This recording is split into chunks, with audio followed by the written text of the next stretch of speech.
अज़ीज़ान ग्रामी, आज आपके सामने नमाज जनाजा के मुतल्लिक ज़िक्र होगा कि नमाज जनाजा फ़र्ज़ किफ़ाया है। कोई एक आदमी भी इसमें शामिल हो गया तो सब के सब बरी ज़िम्मा हो जाएंगे, वरना जिन जिन को ख़बर पहुंची थी कोई भी ना गया तो सब के सब गुनाहगार होंगे। इसके लिए जमात शर्त नहीं है।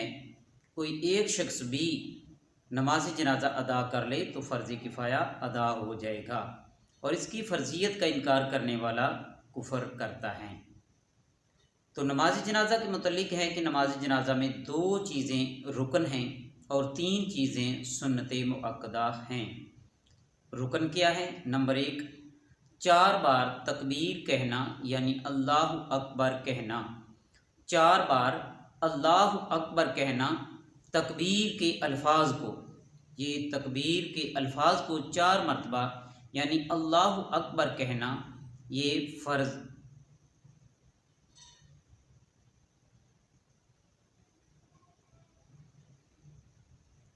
अम्मा बाद फ़अऊज़ु बिल्लाहि मिनश्शैतानिर्रजीम, बिस्मिल्लाहिर्रहमानिर्रहीम। अज़ीज़ान ग्रामी, आज आपके सामने नमाज जनाजा के मसाइल पर गुफ्तगू होगी। तो नमाज जनाजा फ़र्ज़ किफ़ाया है। अगर एक आदमी भी मोहल्ले से चला गया तो उसने नमाज अदा की तो सब के सब बरी ज़िम्मा हो जाएंगे, वरना अगर जिस दिन को ख़बर पहुंची थी वो कोई आदमी भी नमाज जनाजा में शामिल ना हुआ तो सब के सब गुनाहगार हो जाएंगे। नमाज जनाजा के लिए जमात शर्त नहीं है, लिहाजा कोई एक आदमी भी अदा कर ले तो नमाज जनाजा का फ़र्ज़ किफ़ाया अदा हो जाएगा। अज़ीज़ान ग्रामी, नमाज जनाजा में 2 चीज़ें रुकन हैं और 3 चीज़ें सुन्नत मुअक्कदा हैं। नमाज जनाजा में 2 चीज़ें रुकन क्या हैं, ज़रा गौर कीजिए कि नंबर 1, 4 बार अल्लाह अकबर कहना। 4 बार अल्लाह अकबर कहना यानी 4 तकबीरें जो कही जाती हैं नमाज जनाजा में, वो नमाज जनाजा का पहला रुकन है। दूसरा है क़ियाम। अच्छा, इसमें थोड़ा सा मसला है कि बाज़ औक़ात देखने में आता है कि लोग जनाज़ा में भी कुर्सियाँ रख देते हैं, वहाँ पर भी कई लोग बैठकर नमाज जनाजा पढ़ते हैं। तो कुर्सी के ऊपर बैठकर नमाज जनाजा पढ़ने के मुतालिक मेरा पहले ही बयान रिकॉर्ड है, तो आप यूट्यूब चैनल पे जाएं तो कारी एहसानुल हक अज़दी अमीनी के नाम से आप उसको देखेंगे तो इंशाल्लाह वहाँ पर आपको ये बयान मिलेगा। बहरहाल, आज नमाज जनाजा के मुतालिक है कि बैठकर बिला उज़र शरी, यानी शरी उज़र ना हो तो थकावट के लिहाज से महज बैठकर नमाज पढ़ना, इससे नमाज नहीं होती। क़ियाम जो है वो रुकन है। अच्छा, 3 चीज़ें इसमें सुन्नत मुअक्कदा हैं। नंबर 1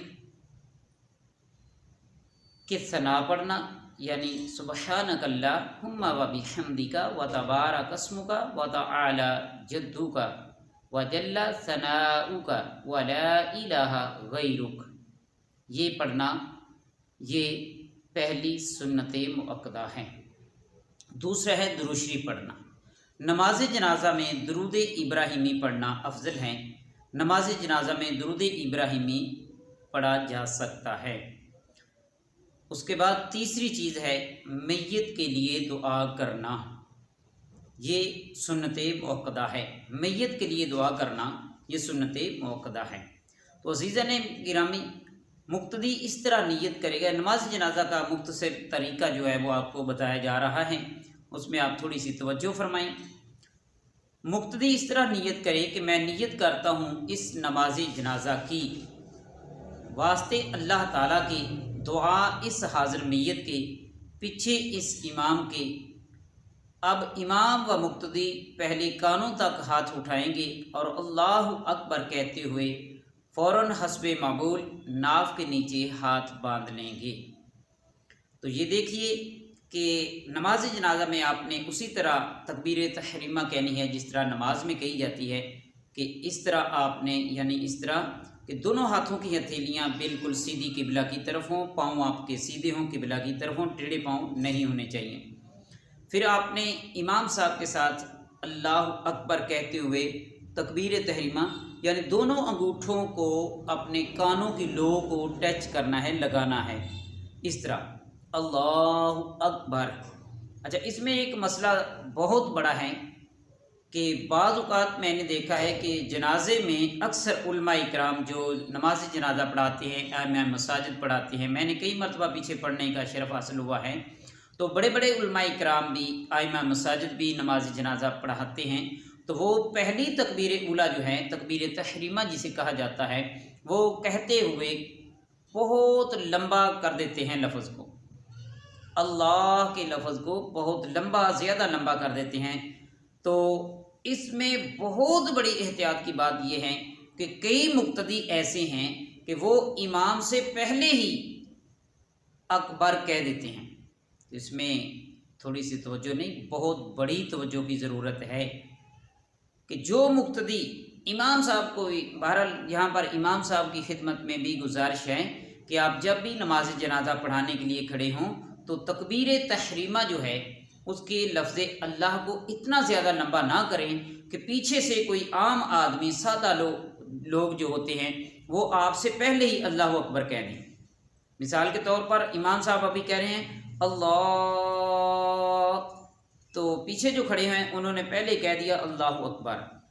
अगर उन्होंने इमाम साहब से पहले ही अकबर का लफ्ज़ कह दिया तो उनकी नमाज जनाजा होगी ही नहीं, क्योंकि वो तो इमाम से कबल हो गए, इमाम साहब से तो आगे निकल गए, तो फिर उनकी नमाज जनाजा कैसे होगी।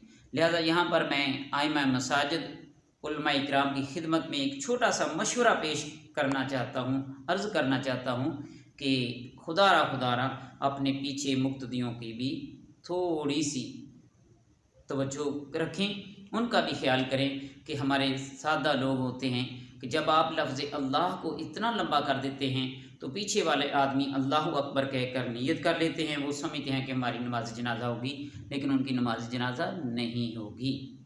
ये गलती हरगिज़ नहीं करनी चाहिए। तो खैर, ये आपने कैसे नियत करनी है कि इमाम साहब कहेंगे अल्लाह अकबर, जब इमाम साहब लफ्ज़ अल्लाह को अदा कर देंगे तो इमाम साहब के पीछे पीछे आपने रहना, इमाम साहब से सबकत नहीं करनी। तो आप भी कहेंगे अल्लाह अकबर। इमाम साहब का जब लफ्ज़ अकबर आपको सुनाई दे तो उसके बाद आप अकबर को ख़त्म करें, इमाम साहब के पीछे रहें, इमाम साहब से आगे ना निकलें।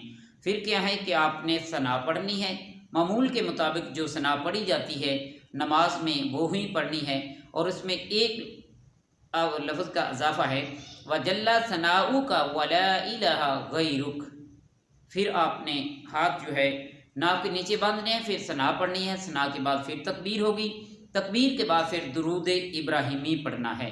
तो बग़ैर हाथ उठाए हुए उसके बाद फिर तकबीर होगी, उसमें आपने अल्लाह अकबर कहना है, मुक्तदी आहिस्ता से कहेंगे, इमाम साहब बुलंद आवाज़ से कहेंगे। उसके बाद इमाम साहब फिर मुक्तदी भी और इमाम साहब भी दुआ पढ़ेंगे, यानी नमाज जनाजा वाली दुआ पढ़ेंगे। तीसरी तकबीर के बाद मैं दुआ पढ़ता हूँ, आप भी साथ साथ पढ़ लें तो इंशाल्लाह याद भी हो जाएगी, कोशिश भी करें। अल्लाहुम्मा अग़फ़िर लिहय्यिना व मय्यितिना व शाहिदिना व गाइबिना। अल्लाहुम्मा अग़फ़िर लिहय्यिना व मय्यितिना व शाहिदिना व गाइबिना व सगीरिना व कबीरिना व ज़करिना व उन्साना। फिर थोड़ा सा पीछे चलते हैं। अल्लाहुम्मा अग़फ़िर लिहय्यिना व मय्यितिना व शाहिदिना व गाइबिना व सगीरिना व कबीरिना व ज़करिना व उन्साना।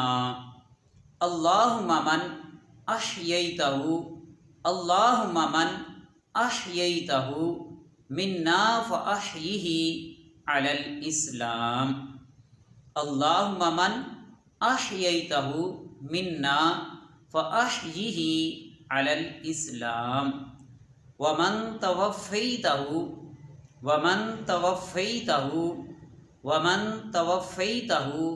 मिन्ना फ़तवफ़्फ़हु वमन तवफ़्फ़ैतहु मिन्ना फ़तवफ़्फ़हु अलल ईमान। तो अज़ीज़ान निगरामी, ये है नमाज जनाजा की दुआ। मर्द ज़न हो, मर्द का हो या औरत का हो, दोनों के नमाज जनाजा में यही दुआ पढ़ी जाती है, जो मजमूई तौर पर पढ़ी जाती है, इज्तिमाई तौर पर पढ़ी जाती है, यही दुआ है। जो चौथी तकबीर जो आप दुआ पढ़ेंगे, उसके बाद चौथी तकबीर होगी, फिर आपने सलाम फेरना। यहाँ पर भी कुछ लोग थोड़ी सी गलती कर जाते हैं कि सलाम फेरते हुए जनाजे में हाथ बांधे होते हैं, जब सीधी तरफ सलाम फेरते हैं इमाम साहब कहते हैं अस्सलामु अलैकुम व रहमतुल्लाह, मुक्तदी भी साथ कहते हैं अस्सलामु अलैकुम व रहमतुल्लाह, और एक हाथ को छोड़ते हैं। जब दूसरी तरफ जाते हैं फिर दूसरा हाथ छोड़ते हैं, ये बहुत बड़ी गलती है। तो असल तरीका क्या है? असल तरीका ये है कि जब इमाम साहब चौथी तकबीर कहेंगे, यानी आपने दुआ ख़त्म कर दी कि वमन तवफ़ैतहु मिन्ना फ़तवफ़हु अलल ईमान, जब कह दिया तो इमाम साहब कहेंगे अल्लाहु अकबर, यानी चौथी तकबीर जो होगी, आखिरी तकबीर होगी, तो वहाँ पर आप भी आहिस्ता आवाज़ से अल्लाहु अकबर कहेंगे। इमाम साहब कहेंगे फिर अस्सलामु अलैकुम व रहमतुल्लाह, तो आप भी इमाम साहब के पीछे पीछे आप कहेंगे अस्सलामु अलैकुम व रहमतुल्लाह। तो जब आपने चौथी तकबीर ख़त्म करनी है, सलाम के लिए आपने अस्सलामु अलैकुम का लफ्ज़ सुनना है, तो आपने भी दोनों हाथ छोड़ देने हैं। दोनों हाथ छोड़कर, दोनों हाथ लटकाए जाएंगे, हाथों को बांधेंगे नहीं बल्कि छोड़ देंगे। तो फिर आप अस्सलामु अलैकुम व रहमतुल्लाह, अस्सलामु अलैकुम व रहमतुल्लाह, ये है नमाज जनाजा का मुख्तसर तरीका। अगर फिर भी किसी आदमी को किसी मसले में दरपेश कोई मसाइल पेश हो, तो वो मेरे व्हाट्सएप नंबर पर वो रब्ता कर सकता है। इंशाअल्लाह अज़ीज़ कुरान और हदीस की रोशनी में आपके सवालात के जवाब दिए जाते हैं।